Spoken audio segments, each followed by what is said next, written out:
Hello সবাইকে।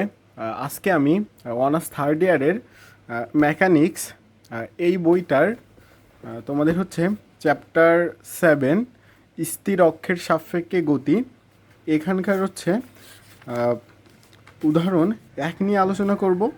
So আশা করি পুরো ক্লাসটা তোমরা কন্টিনিউ করো।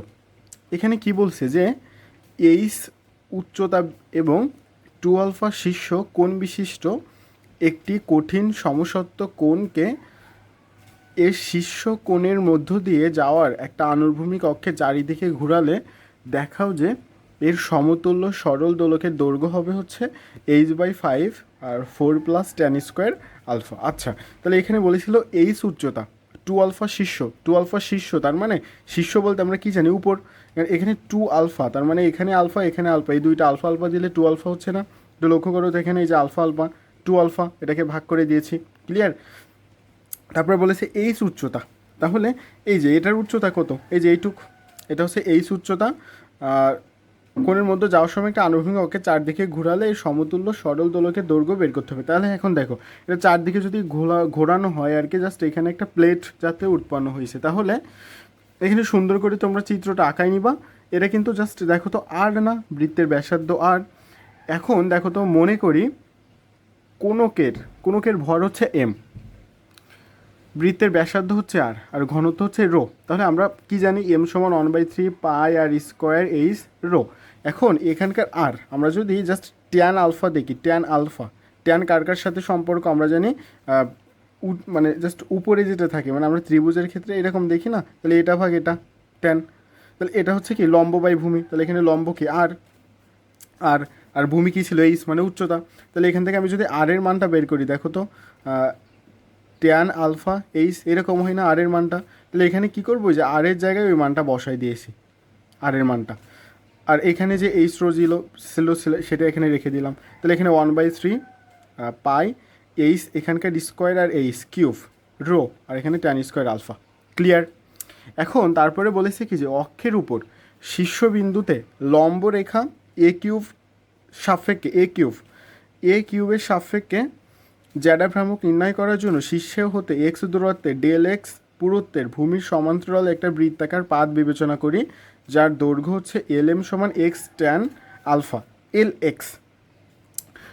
LM, এই যে এটার ব্যাসার্ধ। তাহলে এখান থেকে এইটুকু হচ্ছে এক্স ধরছি, এক্স ট্যান আলফা, তাহলে ট্যান আলফা সমান কি জানি LM/x, তাহলে এখান থেকে LM এর মান আমরা কি পাচ্ছি এক্স ট্যান আলফা এটা।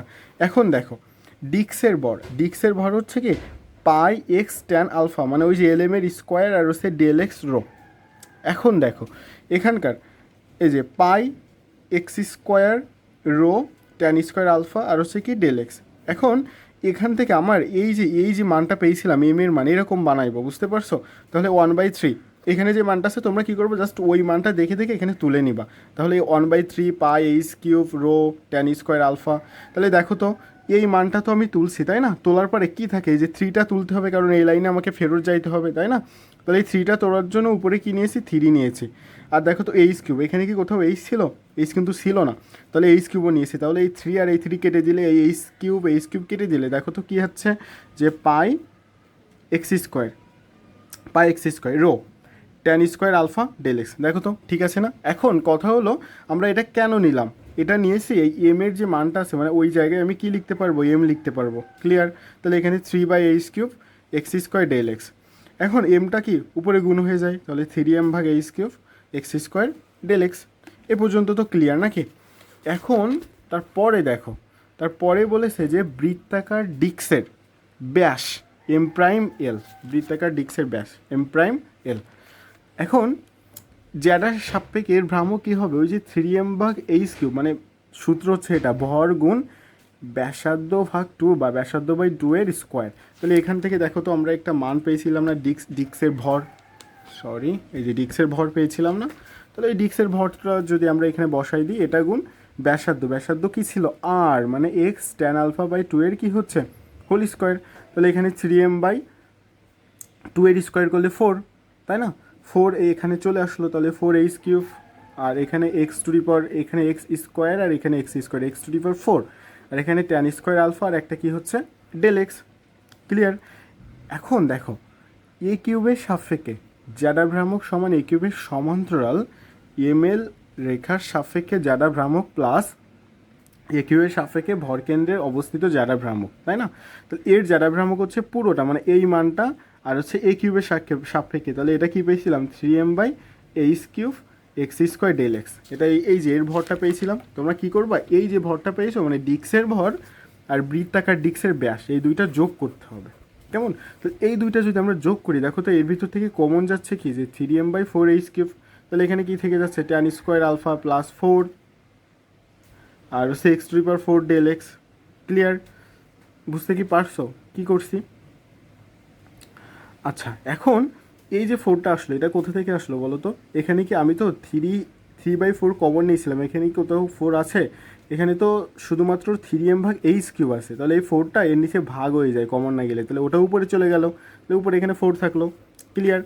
এখন দেখো এ কিউবের সাপেক্ষে সমগ্র কোণকের জ্যাডা ভ্রামক, তাহলে এটার সূত্র হচ্ছে 3m/4h³ tan² আলফা 4 লিখছি, তাহলে এটাকে আমরা কি করছি যোগজীকরণ x⁴ dx। এখন এই যে এটার মান কি এইচের সাপেক্ষে ছিল, তাই না?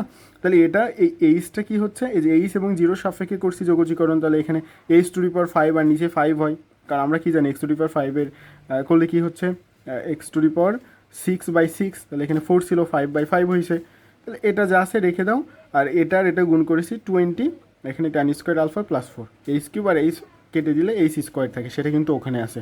ক্লিয়ার? এখন দেখো তো mi সমান mk², তাহলে এটা mk² সমান এই পুরো মানটা, এখান থেকে k² এর মানটা বের করছে এটা। আবার দেখো এ বিন্দু হতে কোণকের ভারকেন্দ্রের দূরত্ব ডি সমান হচ্ছে 3h/4, এ বিন্দু হতে কোণকের ভারকেন্দ্রের দূরত্ব ডি সমান এই মানটা 3h/4। এখন আমরা সমতুল সরণের দোলকের দৈর্ঘ্য জানি কি যে k²/d, তাহলে এই যে k² এর মান তো পেয়েছি, এইটা ভাগ ডির মান 3h/4, তাহলে ওটা যখন উপরে চলে যাবে তখন 4/3h হচ্ছে না? তাহলে এখন দেখো তো h/5, এখানে tan² আলফা প্লাস 4 হচ্ছে, আর এখানকার এই 3 কেটে যায়, h কেটে গেল। ক্লিয়ার? এই পর্যন্ত আমার কিন্তু এটাই কি দেখাইতে বলেছিল। দেখো তো তোমরা বোঝো কি না, এর পরেও যদি সমস্যা থাকে তাহলে কিন্তু সেটা তোমরা অবশ্যই জানিও।